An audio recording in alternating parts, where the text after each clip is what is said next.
Well, it is 3:01, so we'll go ahead and get started. We want to welcome everyone and thank you for joining today's informational webinar on the Pennsylvania Commission on Crime and Delinquencies, Violence Intervention and Prevention Competitive Grants.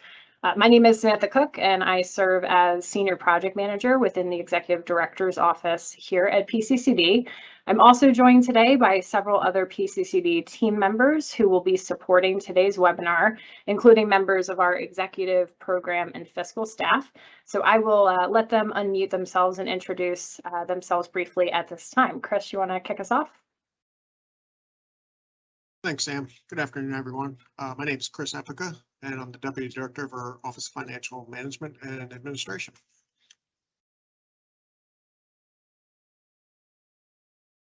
Good afternoon. I'm Heather Hewitt, and I'm an Administrative Officer in the Executive Office at PCCD.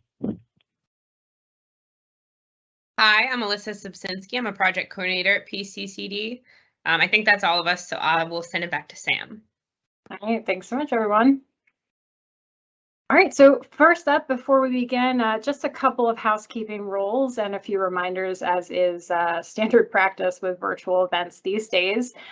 First, as you saw in your welcome slide, this webinar is being recorded and it will be posted on PCCD's gun violence webpage once it becomes available. We do encourage you to check your audio settings just to make sure you're able to hear today's presentation using your computer or other device.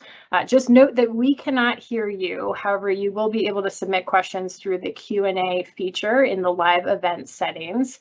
Questions submitted through this feature will not be visible immediately to all participants. Just be rest assured that it will be received and reviewed by PCCD staff. We have allotted approximately 15 minutes at the end of today's webinar to answer any questions that have been submitted by participants through the Q&A feature. To the extent possible, any questions we're not able to get to or address fully in today's webinar will be answered in the Q&A section of PCCD's website. And just a final note that a copy of the PowerPoint slides from today's session will also be published and available on PCCD's website, so you shouldn't feel like you have to scramble and take furious notes throughout. Moving towards the rest of our agenda, we will then provide a brief overview of PCCD. We'll then provide an overview of the 2022 Violence Intervention and Prevention funding opportunity that was recently released and announced by our agency, including some information about the grant program's goals, eligible applicants and activities, and funding priorities. We'll also go through some of the process and timelines for requesting funds through the grant program, including walking through the online Surveymonkey initial request form. After we talk about the application process, we'll cover a few things that we think are important for organizations to consider before applying for funding.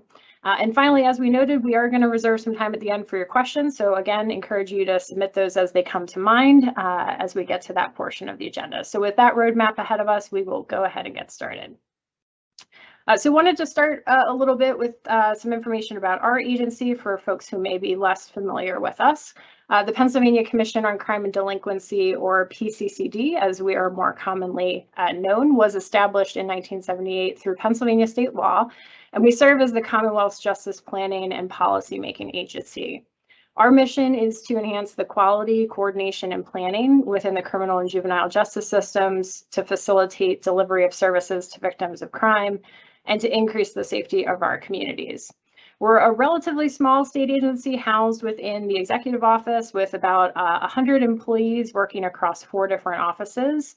And we're directed by an overarching commission board, which is advised by 7 different advisory committees and 2 training boards. So as you can see on this slide, PCCD's responsibilities and programs fall into a number of different areas, including funding and grants, technical assistance, data and research, victims compensation, and training, among other responsibilities. So if you're interested in learning more about these areas, I would certainly encourage you to check out our website if you haven't already at www.pccd.pa.gov. So providing support for effective and community-led gun violence prevention efforts is one of PCCD's top strategic priorities. You can see on this slide, that's a snippet of our 2021-2025 strategic framework, which was unanimously adopted by our commission in December of 2020. We are also a longtime investor in strategies that increase effectiveness of interagency planning and collaboration, focused on preventing crime and increasing public safety, aligned with our mission as an agency. So in recent years, we have made investments to support local community violence intervention, or CVI, strategies using available state and federal resources aligned with recommendations that were identified by the Special Counsel on Gun Violence, and also that are responsive to the needs of local communities. We would encourage you to learn more about our past and current investments in these efforts via the Violence Intervention and Prevention and Gun Violence Reduction grant programs, among other initiatives, by visiting our gun violence webpage, which is housed under the Criminal Justice tab on our website. And there's also an interactive gun violence and VIP grantees data dashboard and archive program pages where you can check out projects that we've funded in past grant cycles. And certainly we'd encourage you, if you haven't done so, to explore our strategic framework and other information about our agency, including annual reports and other program information, again, available on our website for review. So now that you know a little bit more about who we are, we will dive into the grant opportunity that you all are here to learn more about today, which is the fiscal year 2022-2023 Violence Intervention and Prevention, or VIP, competitive grant solicitation. So first, a bit of background. On July 8th of this year, the state budget passed into law, and it allocated a total of $105 million in both state and federal funds to PCCD for violence intervention and prevention grants and technical assistance. So in response to these new resources, PCCD staff and members of the School Safety and Security Committee, which is responsible for overseeing the administration of VIP funds, developed and adopted a VIP solicitation framework that utilizes a multi-pronged approach to the administration of these new dollars. So the plan, which was approved by the committee in late August, involved using a portion, $85.5 million to be exact, of the total $105 million appropriation to be reserved for 2022 VIP competitive grants. And those are really designed to support effective local intervening and preventative measures to stop gun and group-related violence in communities that are experiencing high rates of violent crime within the Commonwealth. These grants are also developed and designed to support a wide range of programs and activities that can address community violence and are also aligned with allowable uses of funding articulated in the Pennsylvania Public School Code. We'll get to the details on some of those eligible activities a little later in our presentation. Of course, we are here today to talk about VIP, but we wanted to note before we got too much further along that the fiscal year 2022-2023 VIP competitive grants funding announcement is actually part of a broader set of funding opportunities that have recently been announced by PCCD related to community violence intervention and gun violence prevention. That includes a new $50 million grants program designed to support investigation and prosecution of gun-related crimes and violence. District attorneys' offices, local law enforcement agencies, and other eligible entities identified here are eligible to apply under that solicitation. And in addition, PCCD recently announced availability of $135 million in local law enforcement support grants, which can be used for a number of activities and purposes. And finally, a portion of this year's VIP appropriation is being used to support a new $15 million Coordinated Community Violence Intervention, or CVI, strategies pilot grants program. This new initiative will support between 5 to 8 pilot sites in designing and deploying short, mid, and long-term community violence prevention and response strategies within focused service areas, what we're defining as contiguous geographic areas. So there's certainly other funding opportunities beyond those three, but we wanted to encourage folks to check out PCCD's open funding announcements webpage and eGrants for more information about these and other solicitations that you may be eligible for and interested in. If you are eligible, we encourage you and strongly urge you to carefully review all of those funding announcements and determine which opportunity may be best for your specific organization or agency, based on eligibility criteria, funding priorities, and other elements that are described within each respective funding announcement. So that being said, let's get back to our 2022 VIP competitive grant solicitation. So first up, who is eligible to apply? So for the purposes of this solicitation, eligible applicants include community-based or nonprofit organizations who have 501c3 status, institutions of higher education, municipalities, counties, and district attorneys' offices. A couple of additional considerations before we proceed. First, community-based organizations must be registered as a 501c3 in order to make direct application for funding. The use of fiscal sponsors who are eligible to make direct application is certainly allowable for community-based groups that do not have 501c3 status. And just a note that we will be asking nonprofits or groups that indicate they have nonprofit status to provide the link to your organization's nonprofit notation in guidestar.org, the IRS's tax exempt organization search, or another similar nonprofit data source engine to confirm your active 501c3 status. And if that notation is not available, you may receive a follow-up survey or additional questions from our staff to confirm that status. So in the second phase of the application process, because it is a two-phase application process this year for VIP, applicants will be asked to provide additional information related to nonprofit operations, such as the number of employees, board structure and membership, minutes, your Form 990, and other types of documentation to verify eligibility. So moving just further along the list, institutions of higher education, as noted on this slide, are also eligible to apply for VIP funds. We tend to get questions about who counts under that definition. So just for clarity and for purposes of this solicitation, we are sourcing our definition of institutions of higher education to include entities that are found in the public school codes definition. So that includes a community college, a university within the state system of higher education, the Pennsylvania State University, University of Pittsburgh, Temple University, Lincoln University, or any other institution that's designated as state-related by the Commonwealth, as well as any accredited private or independent college or university and any private licensed school as defined in our Private Licensed Schools Act. I mentioned municipalities and counties are also eligible to apply for VIP grant funding.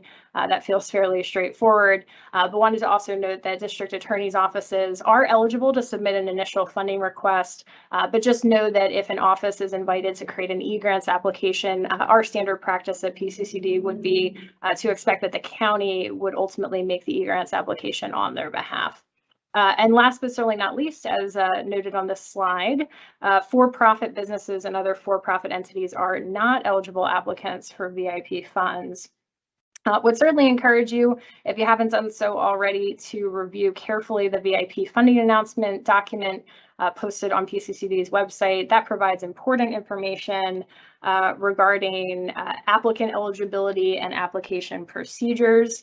And so we'd certainly encourage you to take a look at that. And in addition, we'd also encourage applicants to check out the funding announcement Q&A webpage to see questions and answers provided by PCCD regarding a wide range of issues related to the VIP solicitation, including applicant eligibility, among other things. So moving from the who to the what, we mentioned earlier that VIP grants can support a wide range of programs and activities to prevent and reduce community violence, and that those activities should be aligned with sections of school code. So those sections and activities are listed here on this slide for reference and are also available in the written funding announcement document. I will not read them to you here, but just know that, again, a wide range of activities and folks will need to tie back their proposed expenses and initiatives back to that eligibility list. So in addition to the eligible activities that are articulated within the school code language, applicants may also request funding to support violence intervention and prevention programs and models that have been endorsed by the School Safety and Security Committee. And you can see those are identified here on this slide.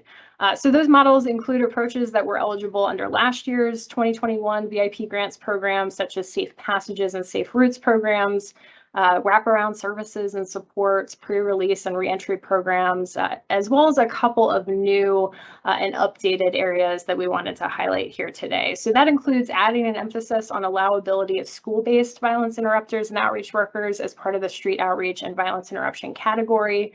It also includes modifying the trauma-informed approaches model section to really emphasize delivery of services and supports for people who have directly experienced or witnessed gun violence, such as cognitive behavioral therapy, hospital-based violence intervention programs, etc. And then we also added a new emphasis this year in response to the committee's feedback on investing in anti-violence programming that engages and directly supports at-risk youth, including juvenile offenders. And some examples of these strategies, again, for illustration purposes, certainly not exhaustive, would include youth diversion and reentry programs, employment of juvenile engagement officers, as well as advocacy and case management supports for system-involved youth. Applicants are certainly able to request VIP funds to support any other promising violence prevention, intervention, or response strategies that are aligned with the goals and objectives of the VIP grant program. So don't feel like you're boxed into only having these as options. You can certainly present something as an alternative for consideration by our team. Make the case, if you will. All right, so we've covered who can apply for funding and also what activities and approaches grant dollars can support. So just to reiterate that approximately $85.5 million in state and federal VIP funds is being announced to support this initiative. Awards are going to range, as you may note in the funding announcement, from maximum budgets of $25,000 to $2.5 million for project periods spanning up to 29 months between February 1st of 2023 through June 30 of 2025. It's important to note that maximum awards are tiered towards the eligible applicant's size and service area. And this year in our funding announcement, we note that no applicant will be able to request more than 50% of their current operating expenditures in their total VIP grant request. We'll go into some more detail on this breakdown in the next section of slides, but before we do that, just wanted to note a couple of key points that are applicable to all applicants. First, any entities that have previously received or are about to receive PCCD funding of any kind are certainly eligible to apply for VIP funding under the solicitation. And further, there is no restriction for entities that have funding from other sources as well. But just wanted to note that there is a question on the Surveymonkey form about whether or not you have previously received funding either from us at PCCD or any other federal, state, or local sources to support gun or group-related violence prevention efforts. And in addition, applicants who have received funding from PCCD to support those kinds of programs are going to be asked to describe the progress and impact of those activities to date, and also how this new proposal sort of either builds upon, expands, continues those types of activities, sort of how it ties into that prior funding work. So your responses to these questions are really appreciated, and they may be taken into consideration during the review process. And second, as this is a very highly competitive application process, we strongly encourage eligible applicants to only submit one request each under the funding announcement. And third, please note that applicants do not have to come in for a full budget amount. It's just a maximum. And due to the limited availability of funds, we are strongly encouraging applicants to only request the amount of funding that is absolutely necessary for direct project activities so that we can maximize available resources for potential projects. There is no match requirement for these funds, although applicants are certainly encouraged to consider leveraging partnerships that can allow for additional dollars and resources to support program activities, such as federal, local, or private funds. And then a couple other sort of caveats, things to note, footnotes, if you will. PCCD is not liable for costs incurred prior to the official start date of the award. And VIP funding is not to be used to supplant or replace state, federal, or local funds that would otherwise be available to provide for program-related services. This is known as supplantation. Instead, PCCD funding is designed to be used in addition to or to supplement other funds that are made available for those services.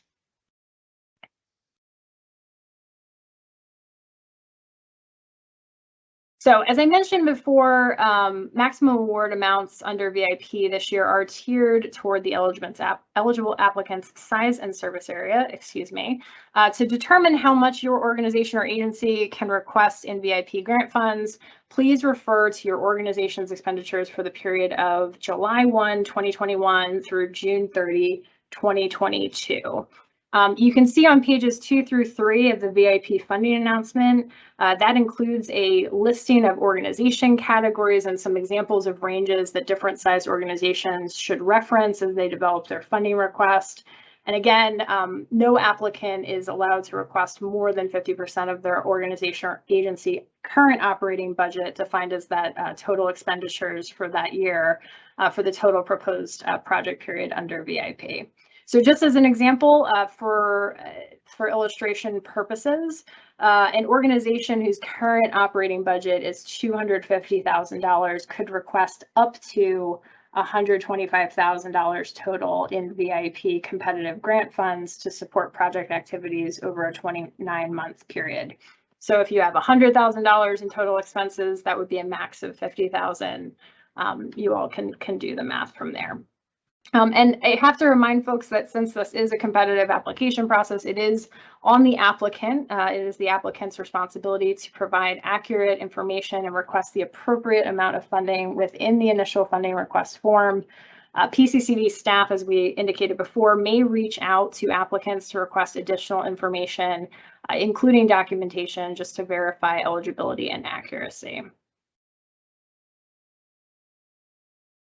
So in terms of what you can use funds for, so we covered some of the high-level eligible activity categories in previous slides, but this slide really covers some of the specific types of expenses that are considered to be eligible or conversely ineligible or limited under this funding announcement. So in terms of eligible expenses first, generally speaking, VIP funding can support expenses associated with direct project activities and program implementation. These eligible expenses include, but are not limited to, the expenses you can see on this slide, including salaries and benefits for personnel, both full and part-time, including overtime expenses, contractors or consultants, facilitating referrals to community-based service providers and programs, including incentives or stipends for participants, supplies and equipment, training, travel and transportation expenses, including vehicle leases, as well as indirect costs that do not exceed federally approved indirect rates or a de minimis 10% rate. And then certainly other activities that are deemed necessary to meet the needs of programs and participants. Just want to say that, under VIP funds, technical assistance for program or model implementation aligned with eligible programs, as well as related business or administrative functions are an allowable expense under this application. However, those expenses should only be a portion of the overall budget. So PCCD will take a close look at budgets, and we do reserve the right to have approved applicants remove or reduce items from the proposed budget that are deemed ineligible or not sufficiently related to the project. And we also want to note that organizations selected for funding will need to develop and submit a more detailed budget to PCCD in our e-grant system that outlines specific costs and expenditures. The initial funding request form is a little bit more basic. It won't require you to do a lot of those calculations up front, but that is something that will be expected down the road, and that we, of course, do have approval at PCCD of all final budgets. So we've covered what you can use money for. Now we'll move to the types of activities and expenses that VIP funds cannot support. So in general, physical security and infrastructure costs such as security cameras, building modifications, other hardening strategies are not considered to be eligible activities under the solicitation. However, as noted on this slide and in the VIP grants funding announcement, applicants may request funding to support expenses related to crime prevention through environmental design, for example, greening, cleanup, lighting, those types of strategies and expenses. So in addition, grant funds may not be used for construction, land acquisition, lobbying and political contributions, honoraria or bonuses, or vehicle purchases. So again, you can use funds for leases, but not for purchasing vehicles. And again, we do reserve the right to have approved applicants remove any items that are deemed ineligible or not sufficiently justified. Finally, funding cannot be used for costs that are incurred or spent prior to the official start date of the award. So that's another area that we tend to get questions on. So just know that that award start date is really the earliest that spending could begin. Okay, so we wanted to take a few minutes to provide some examples of the kinds of costs that applicants can request VIP funding to support, as well as some of the fiscal grants management practices that PCCD would expect grantees to be able to meet for us to support approval and reimbursement of program-related expenses at PCCD. So these examples are really for illustration purposes only, and were developed to help potential applicants consider what they might be required to provide in the long run if they want to include program activities within their proposed grant budgets. And as I mentioned before, it's worth noting that applicants won't be expected to provide a full-fledged budget detail in the first phase of the VIP application process this year. That's definitely a second phase e-grants application requirement, but we just thought it would be helpful in the interest of transparency and just future planning to kind of walk through a couple of examples of expenses and what that looks like kind of on the front and the back end.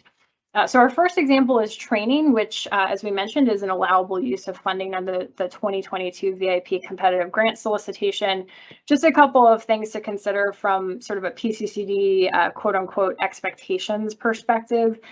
First, to be approved by PCCD, proposed training activities and expenses need to be clearly connected to the proposed project design and also need to line up with the goals of the VIP grant program. Costs for training will need to be described clearly, and that'll include who will be providing the training, how much it costs, and other information such as the purpose of the training, including any impacts or outcomes that would be expected as a result of participating, all of that kind of information. If your organization were to be awarded a grant, please note that any costs, including training costs for this example, would need to be approved in advance in your project budget in order to receive reimbursement. So for example, you couldn't use grant funds to attend a different training than the one that was approved in your budget unless you had already requested approval for that change in advance. So at this point, I'm just going to pause to see if my colleague Chris Epica has anything else he'd like to add from a fiscal perspective at this point before we move to our second example. Thanks, Sam. I think you covered it pretty well. When you do get to the formal application stage, each grantee will be assigned a fiscal contact. So if you have questions at that point, I would encourage you to reach out to them while you are submitting your formal budget. Other than that, I think you covered it pretty well, Sam. Cool. Well, then moving on to our second one.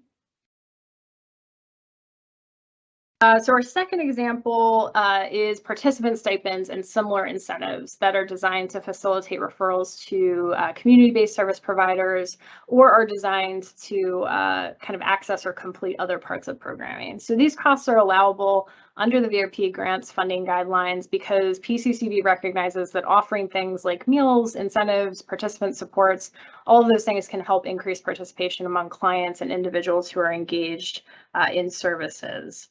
So grantees who are using VIP funds for this purpose should ensure a couple of things similar to the training slide we just went over. First, you should ensure, of course, that the incentive is reasonable. And then second, there are going to need to be clear guidelines that your organization has in place describing how individuals or participants would qualify for the incentive. So what types of factors or considerations would lead someone to be able to ask for or receive that kind of incentive. Third, the grantee would need to maintain pretty consistent documentation on who received the incentive or stipend, as well as when they received it. And then there would need to be some verification that those individuals qualified under the organization's established guidelines that I mentioned before. In most cases, that documentation should include signatures from both issuing and receiving parties, especially for gift cards that would be purchased using PCCD funds. And in addition, PCCD staff may request other types of documentation and verification as needed from grantees. And as Chris mentioned earlier, our team is certainly available to help walk you through that process of what's needed, if and when you're awarded. So if you're an organization that already has those types of processes and procedures set up, great. If you aren't, you may want to consider how you'll need to get some of those procedures in place if you are awarded funds. And as I mentioned, you won't be alone in that process. Our team, as well as our technical assistance partners, are certainly available if you have any questions or need support so that you can use grant funds in ways that meet the goals of your program and that also meet our requirements for grant funding as an agency. So again, I'm going to pause and see if Chris has anything else he wants to add to that list of considerations for the group. Thanks again, Sam. The only thing I would add is just to reiterate what Sam said about when we see these types of costs, we're going to want to make sure that you have a strong internal control set up so that when you are requested to provide supporting documentation for these expenditures, that you have that in place and you're able to provide it readily. Thanks, Sam. Yep, thanks, Chris. All right, so moving right along. So now that we've covered what grant funds can support and what it can't, we did want to provide an overview of the multi-phase VIP application process. So VIP grant funding this year is going to involve 3 phases. The first is an online initial request form, which will be developed and submitted via Surveymonkey. That will provide a summary of your organization, your proposed project, and some general information about the types of activities and expenses that project would entail. The second phase, if you are selected to move forward in the application process, would entail a formal application developed and submitted in PCCD's e-grant system. And the final phase would be award if recommended or approved by the School Safety and Security Committee. So before we dive into that first phase, I want to turn things back over to my colleague, Chris, just to talk about a step that we're recommending for nonprofit organizations that are considering applying for VIP funds this year. So Chris, I'll turn it back over to you. Thanks, Dan. So our applicant readiness checklist that you see the first page on your screen there now is a tool we designed to help organizations prepare to receive grant funding from PCCD, as well as to gauge whether they are ready to be a direct recipient of PCCD grant funds. The checklist contains items required to receive grant funding, as well as items that we consider to be best practices for managing grant funds. This multi-page checklist is a useful tool for all agencies, public and private, but it's especially helpful for nonprofit entities to ensure that they have sufficient capacity and established internal controls to successfully implement a project funded with federal or state grant resources. The full interactive checklist is currently available on our website on the applicant resources page of the funding section, and we encourage all potential applicants to review this checklist prior to submitting an application. Sam, I'll turn it back over to you. Thanks, Chris. All right, so phase 1.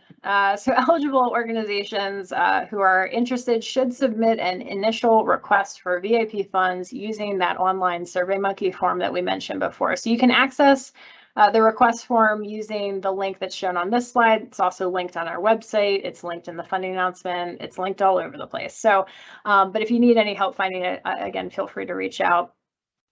So initial request form submissions through Surveymonkey are due by Wednesday, October 12th at 11:59 p.m. Eastern Time.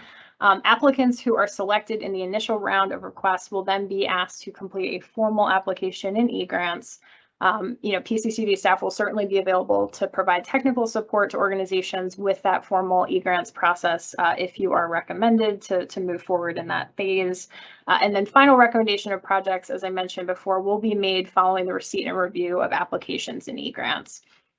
There are a couple of important things to keep in mind just about this process. First, an invitation to submit an application in eGrants does not necessarily guarantee an applicant will be funded. Again, we're making those final determinations after the eGrants applications are reviewed. And then again, we want to make sure that folks are utilizing the funding announcement, make sure that you're sort of thinking through what you're asking for and developing that initial funding request in a way that kind of clearly presents your case so that we can determine if you move forward into the second phase. And finally, this is expected to be an extremely competitive application process. So we're hoping that we'll be able to fund as many good projects as we can, but just wanted to say that at the outset. That funding always seems to be less readily available than good ideas, although we're certainly glad for the increase this year. So wanted to take a couple of moments for that phase 1 application process, just to kind of talk through what some of the types of questions and information you'll be asked to provide might look like in that first process. So wanted to note that more detailed information about these sections is available on pages, I think 5 through 7 of the VIP funding announcement. So, again, this will serve as your initial request for VIP funding and can be accessed using the link on this slide. And the initial request form is structured in 6 distinct sections and addresses the following areas. So first is organizational information and background. This, as the title indicates, is going to ask you about general information on your organization, including the total amount of expenditures for your organization or agency in the most recent state fiscal year, which is July 1, 2021 through June 30, 2022. The second section is the project narrative. So in this section, applicants will be asked to provide some general information about the area or areas and populations that the organization is seeking to provide services in or for. There's also going to be some questions related to whether the applicant has received funding previously from PCCD or other sources to support gun violence or group violence reduction efforts. Questions related to the project and what the organization is seeking to accomplish with funding. And that'll include identifying the types of models or approaches that the organization plans to utilize with grant dollars. That section will also ask about how the organization and its partners, if applicable, plan to engage or reach participants in the project, including whether and how individuals would be referred to specific services, supports, and other resources within the community. And in addition, applicants that have previously received funding from PCCD will be asked to articulate, as we mentioned before, the impact of those initiatives if they're requesting funding for similar activities, and to distinguish how those proposed new activities would differ from or build upon those previously funded projects. The third section is a budget section. Again, not looking for anything that is mathematically perfect at this point or super detailed. However, we are asking for some basic information and a general budget narrative, just giving us a very good sense of the types of things that you are looking for grant funds to support. So the clearer you can be on that in that section, the better. The fourth section is a references section. So applicants are asked to list contact information for up to 3 individuals or groups who could vouch for your organization and your work. The fifth is an attachments section, which is optional, but you're certainly encouraged to attach or include any additional informational items or documents that you think will supplement your application and further make the case for your program. And then finally, there's an affirmation and submittal section, and this really entails acknowledgement that, again, the initial request is only the first step in a 2-phased application process, and that selected entities will be requested to develop a more formal application in our eGrant system for further consideration. And there's also an acknowledgement in that section that applicants may be required to participate in webinars, calls, or other virtual meetings as part of their award. And finally, worth noting on the initial funding request and Surveymonkey process, that applicants are not required to complete this application in one sitting using that electronic form. But Surveymonkey does have a couple of tricks to it. So in order to continue working on your request, you have to utilize the same computer and system, even the same web browser that the initial request was started on at the start. So to save your information for the previous screen, you have to hit next on each section. And then once you hit submit, you will not be able to modify your request further. Now, because technology is technology, that is what Surveymonkey in theory is set up to do, but we of course know that technology is great until it isn't. So we did want to really encourage folks to know that there is a written version of this form available to both view, download, and populate on PCCD's website. And that was really designed as a reference tool so you can help formulate your responses in advance outside of the Surveymonkey form. So you are strongly encouraged again to use that template to develop your draft responses outside of Surveymonkey first to avoid potential loss of work and other technology related headaches where possible. So if you have any questions about where that lives, we'll be happy to direct you in the right place, but really encourage folks to start there and then wait until you're finished to submit in Surveymonkey. So you're probably sitting here thinking, oh my gosh, I have a lot of questions, and I see we've already gotten several that have been submitted, so thank you. So if you have any questions about anything we've just covered or anything that's in the funding announcement or the application process, we certainly encourage you to ask them. You can do that in a couple of ways. First, of course, today's informational webinar is certainly a great opportunity to ask for clarification on anything we've covered that you want more detail on. You can submit your questions using that Q&A feature if you haven't already. And again, we'll get to as many of these as we can in the upcoming Q&A portion of our webinar. You can also email questions to our staff using the Executive Office resource account at ra-pccd_executive-ofc@pa.gov. It's listed on that slide. It's also in the funding announcement. And again, any questions that we receive during either today's webinar or via email will be answered, and all Q&As will be posted on PCCD's website for everybody to see. So with that said, we encourage you rather to consider checking the online funding announcement Q&A webpage before you ask a question. It is entirely possible that we have already answered it for somebody else. And in addition, we would encourage applicants to read the online Q&A page for the VIP funding announcement before submitting your initial funding request. It is very possible that someone else may have asked a question that you did not know that you needed the answer to. So that's a great resource that we encourage you to check out. So with that said, I'd like to now turn things back over to Chris to provide an overview of steps that will be important as part of the second phase of the VIP application process, as well as some things to consider in terms of PCCD's grants process. So Chris, back to you.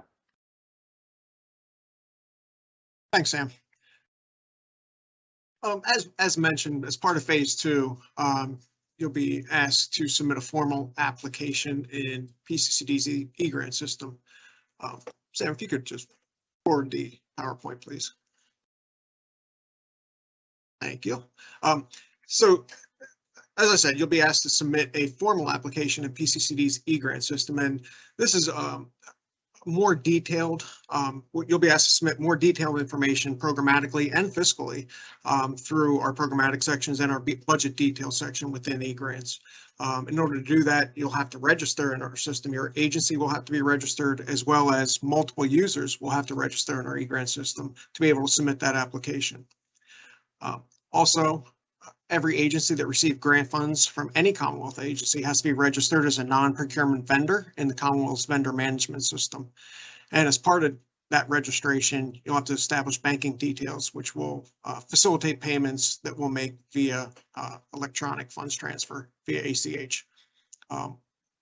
And finally, you want to ensure that you have your federal SAM, which is System for Award Management, and a unique entity identifier. So every agency that applies will have to have a unique entity identifier, which is a federal identification number, and must be registered in the System for Award Management. These are all things on this page that can be done now, but it's not necessary for you to do that now to make the initial application. However, if you make it to the formal application process, these are all things that will be required. So you can get started now if you like. Great, thanks, Chris. I'm sorry for the slow uptake with the the slide transition. That's okay. Couple things about our funding process. All PCCD grants are paid on a reimbursement basis, meaning we're not paying money upfront for expenses. The applicant agency will have to make payments and then submit fiscal reports in PCCD's e-grant system to request reimbursement for those project expenditures. Typically, reports are submitted on a quarterly basis. However, if cash flow is an issue, we're more than willing to work with agencies to have you submit reports more often so that the time between payments is not as long. You can only receive reimbursement for actual expenditures that are in your approved budget. As I mentioned previously, we're going to ask for more detail in the formal application process, and you will have to submit expenditures by line item, and we will reimburse you according to those reimbursement requests that you're submitting in our e-grant system. And the funds that you are going to apply for in our e-grant system are really designed to support project and program related expenses, not general operating costs. And again, I think as Sam mentioned earlier, when we get the formal application, we will go through the budget detail, and we reserve the right, to ask you to remove costs that we don't feel are necessary for the program, or integral to the program. Final thing, as Sam also mentioned, PCCD funding must be used to supplement, not supplant, existing funding sources or programs, meaning that we're going to look to ensure that the funding you're applying for expands a current program or is a new program. And thanks, Sam. If you can go to the next slide, we'll look at some things to consider.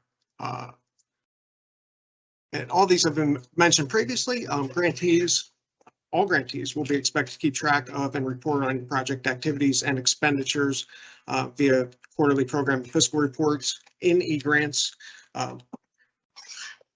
You'll be expected to participate in onboarding activities and other grant-related activities, such as monitoring, which will help us decide who we believe may be in need of technical assistance, so that we can ensure that your project is on track and implemented effectively. And grantees can also request it and receive assistance at any time from their assigned PCCD program and fiscal staff, as well as our technical assistance provider, WestEd.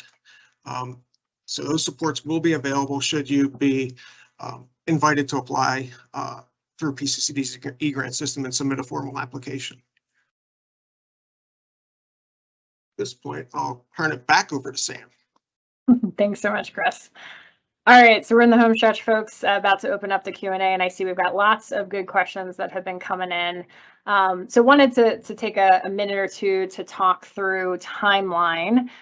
So you can see on this slide that we've delineated steps and activities based on those 3 phases we described as part of the application and award process. So as you can see, we are anticipating an application review and recommendation / award timeline that spans from early September through mid-January. So again, initial funding request form is going to be open in Surveymonkey until October 12th, 2022. All requests that are reviewed, that are submitted, are going to be reviewed on a rolling basis and by no later than October 31st. So we will notify entities if they have been selected to apply in that second phase. And that second phase to VIP competitive grants, eGrants funding announcement will open November 1st. And again, you'll be notified if you're going to be invited to be part of that process. Entities that are invited to phase 2 will be able to apply in eGrants through early December. And we will be planning to review anything that's submitted there and score it in eGrants after they're submitted. So we'll review and score projects again once that funding announcement closes, and we'll plan to have that process wrapped up by early January, where funding recommendations will be presented to the School Safety and Security Committee in mid-January at their meeting for approval. So for any projects that are approved by the committee, we will certainly recommend, notify recommended applicants and onboard them. And that would result in a February 1st start date for all projects. And again, competitive grants are going to have an end date of June 30th, 2025. So with all that being said, and it was a lot to say, we'd like to open it up for questions from participants. Again, that Q&A feature can be used to submit questions if you haven't done so already. We, again, will address as many questions as we can. I'm guessing we won't be able to address all of them. So just a reminder that we will be providing written responses to any questions that we aren't able to get to or fully address during today's session on our Q&A portion of the funding website. And again, just as a friendly reminder, because of the competitive nature of the solicitation, staff won't be able to answer questions related to how a group should specifically answer application questions. And we also won't be able to provide input on whether specific models, programs, or activities would be considered eligible. So with all those disclaimers aside, I will now turn things over to my colleague, Alyssa, who will start us off with our first participant question. Alyssa, the floor is yours.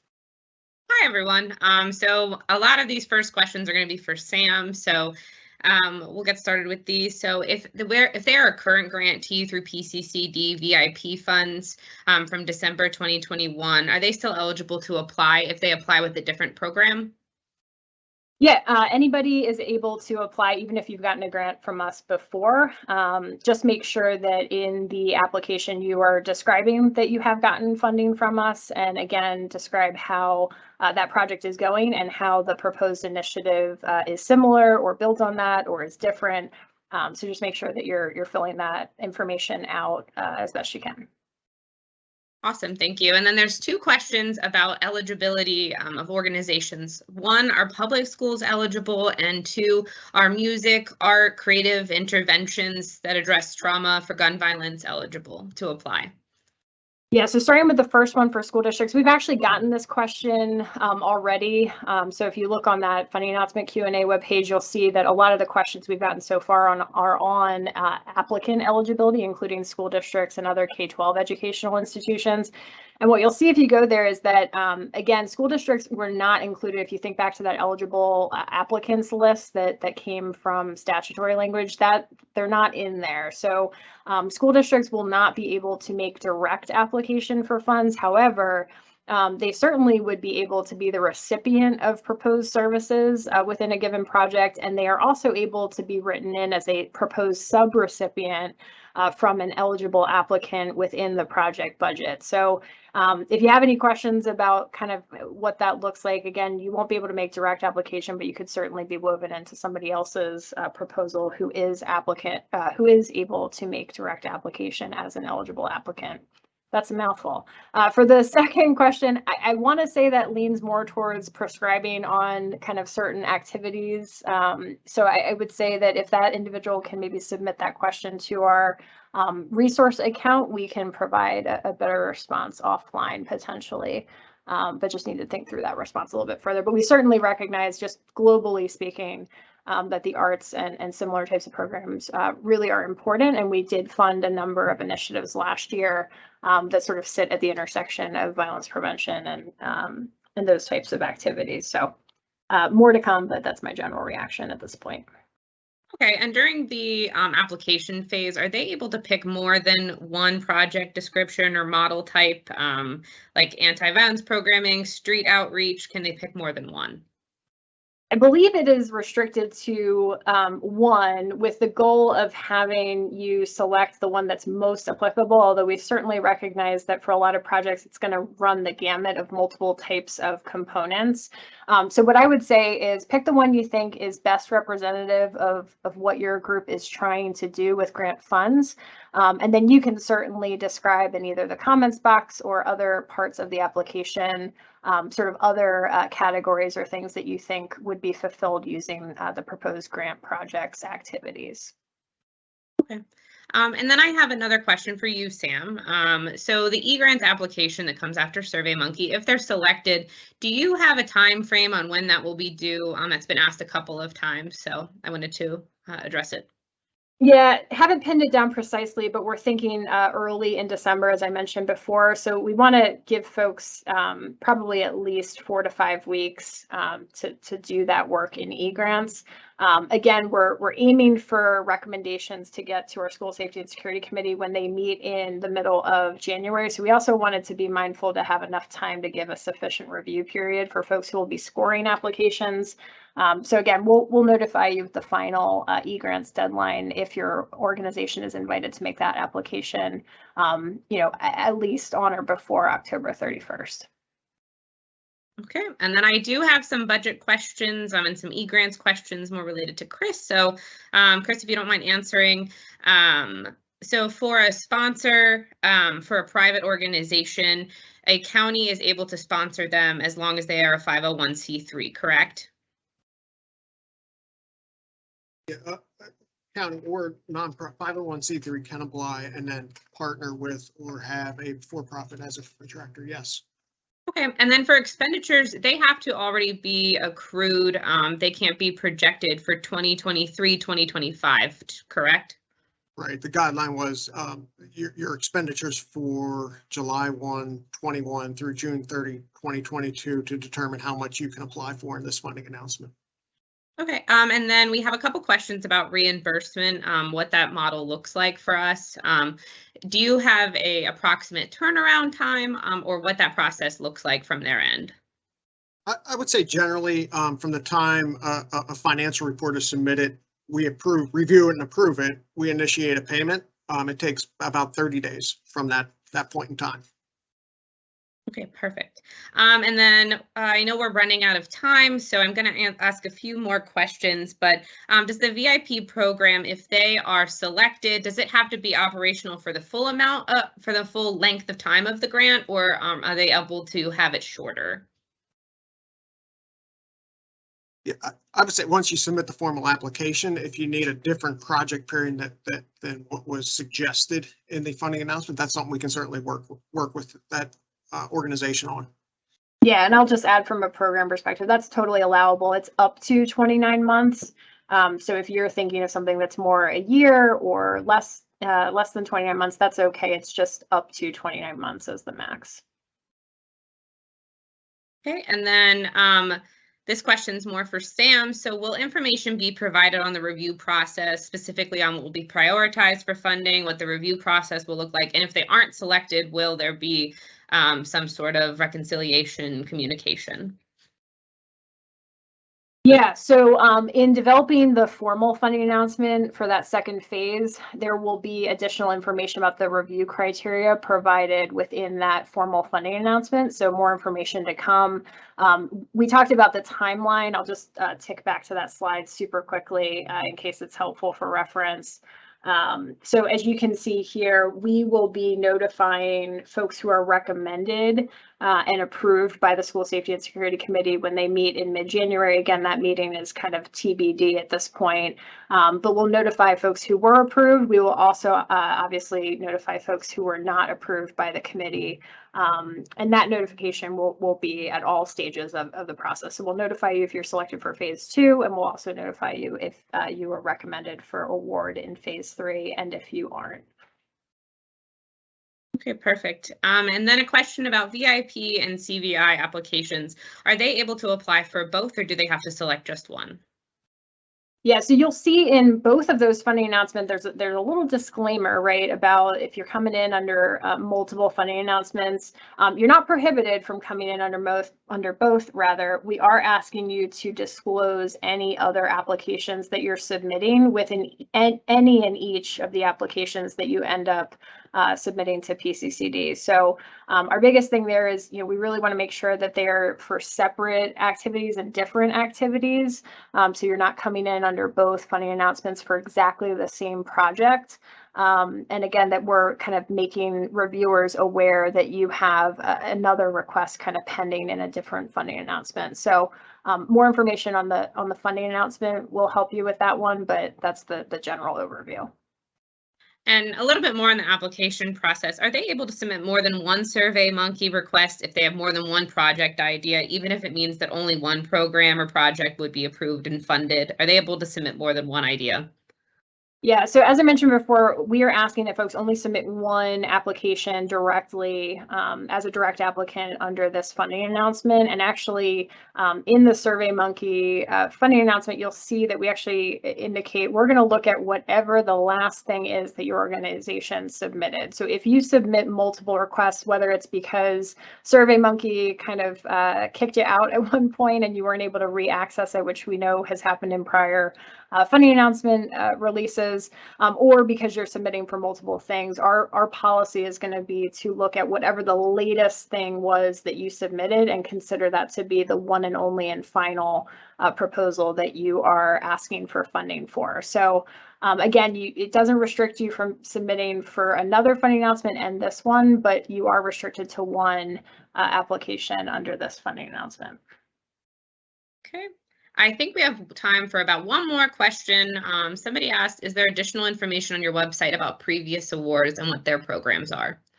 Yeah, and that's actually a great transition. I'm going to move to our next and final slide on additional information and resources. And Alyssa, if I could trouble you to also put a link in the chat if you haven't already, but you can find that grants dashboard. It's interactive and it is listed on our gun violence grants and funding webpage. So again, that's located in the criminal justice section of our homepage. If you click on that, you'll see there's a gun violence tab and then you center over onto the grants and funding portion.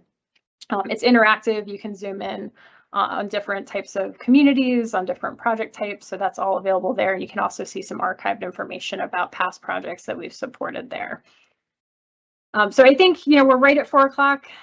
We certainly want to be respectful of folks' time. We appreciate the participation and all of the questions in today's webinar. As we mentioned before, a copy of this PowerPoint along with a recording from today's session is going to be published on that very same website that we just mentioned for future reference. And we'll also email a link out once that's ready to folks so you can check it out. We certainly encourage you to check out the resources we've listed today. And if you do have any questions, don't hesitate to send an email to our staff.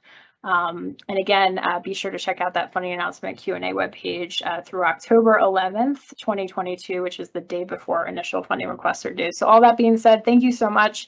Thanks for the work you're doing and thanks for your interest. And I hope you have a good rest of your afternoon. Thanks, everyone.